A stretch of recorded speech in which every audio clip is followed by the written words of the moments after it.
Okay, so here's a quick question: how are you guys like planning to sponsor your master's education? So no, don't tell me like, okay, saving or like this. Okay, tell me in this manner. That is like X percent is going to be my saving, or like my father or my family or something. Y percent is going to be by loan. Okay, and then Z percent is going to be by something else, right? So be very clear for me, please. Saying that what is it that you what is it that you are intending? I just sent it to everybody in the um, chat right now. So you can tell me quickly, like how do you plan to spend, like to get your, see, sometimes you can also get a loan from a friend or a family, right? So you can borrow a loan from your family, like your brother is giving you a loan for you to go study, right? Like that. So that is also fine. Now, here's the deal, guys. There are private funds, like you're going to borrow from your family, your father, somebody else in your family or else. So that is private funds. And of course, you might have your own savings because you worked and so on.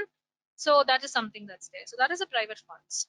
The next way of self-finance would be internships. So I also had the privilege of interning every summer, and I used to make double the money that I had. So every summer, my salary would go up. Okay, so instead of getting $2,000, I will be instead of working 20 hours per week, I'll be working 40 hours per week, and therefore I'll get paid double. Okay, so the money that I used to get was like around 4,000 something odd after the taxes, blah blah blah. Every month I used to get the money. So internships are an amazing way for you to save up for the living expenses for the rest of the year.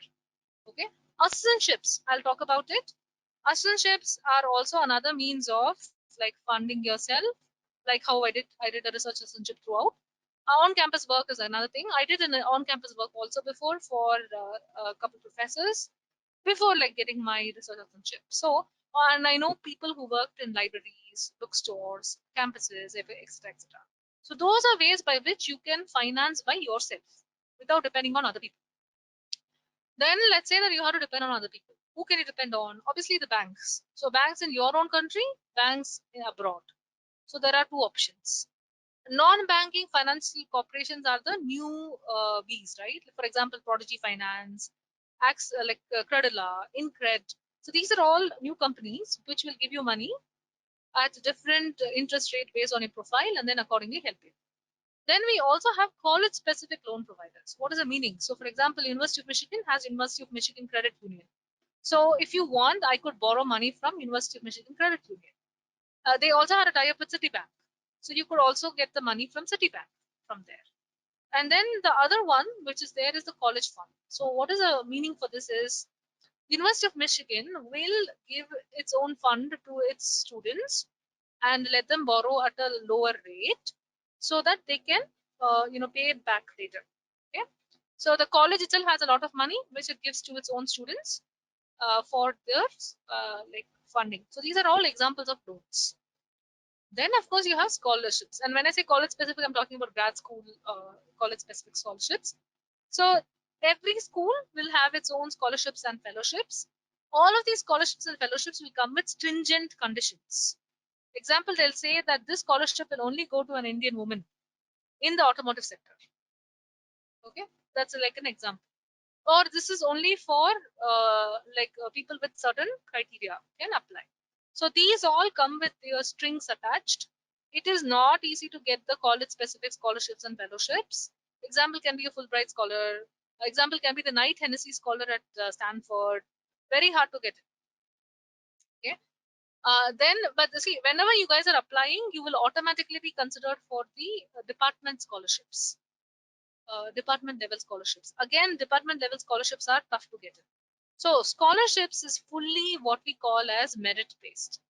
And you all know how your profile gets evaluated. Every aspect of yours, if it's great, then the school thinks that you are a very good candidate in order to get a scholarship. Okay. So, and then of course, independent scholarships exist, which I'm going to show you now. You might ask, like, Kritika, why are you showing it right now? I don't even have an admit. The thing is, I want you to plan. Okay. I want you to know that you already have the information that's needed for you, and you can start acting on it accordingly. Okay. Scholarships can come only through merit. You need to satisfy a lot of criteria. You have to be excellent. exceptional, uh, and your profile has to stand out from all the other talented people who are there in your class. Okay, so that's kind of the D for financing your education.